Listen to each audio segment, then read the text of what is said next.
हादरनि गाहाय मन्त्रि नरेन्द्र मदिखौ तेलेंगानायाव बरायाखै। हादरनि गाहाय मन्त्रि नरेन्द्र मदिया तेलेंगानायाव दावबायफैदों। नाथाय दावबायफैनायाव तेलेंगाना रायजोनिफ्राय बरायनायखौ नुनो मोनाखै। हादरनि दाब दाब रायजोआव गाहाय मन्त्रिया दावबायब्ला रायजोआव मोजां बरायनायनि बेनार लागायनायखौ नुनो मोनो। नाथाय तेलेंगानायाव बरायनायनि अनगायै मोनसे आलादा बेनार लागायनायखौसो नुनो मोनदों। नेम बादिब्ला हादरनि गाहाय मन्त्रिया रायजोआव दावबायफैयोब्ला रायजोनि गिबि मन्त्रिया गाहाय मन्त्रिखौ बरायनायनि गुबै बिबान थायो। नाथाय तेलेंगानायाव बिदि जायाखै। तेलेंगानानि गिबि मन्त्रि के चन्द्रशेखर रावआ नरेन्द्र मदिखौ बरायनो थाखाय थाङाखै। नरेन्द्र मदिनि तेलेंगानायाव दावबायनो फैनायनि हेंथायै कम्युनिस्ट पार्टी अफ इन्डियाया खुद्रिखांनाय हाबाफारिजों बन्द फोसावदों। तेलेंगानायाव लामा लामा मदि फैनायनि हेंथायै बेनार लागायदों।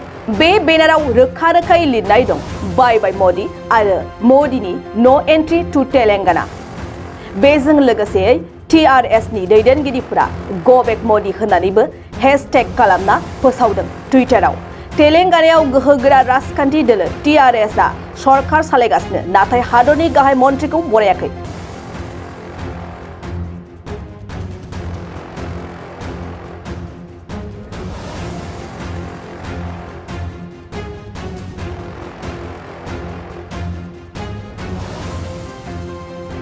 मोनसे फोसावथाय क'क्राझार जिल्लानि सिङाव थानाय दा रियेलिटी पाब्लिक स्कुलाव पाब्लिक रिलेशन अफिसारनि गोनांथि जादों। गोसो गुदुं बिजाथिफोरा थाबैनो जगाजग खालामनो हागोन।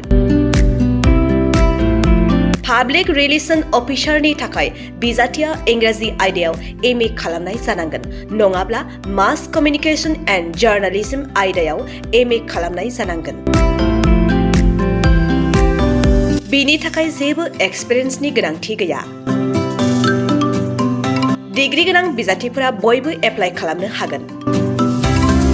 दान बान्थाखौ 15,000 निफ्राय 20,000सिम होनाय जागोन।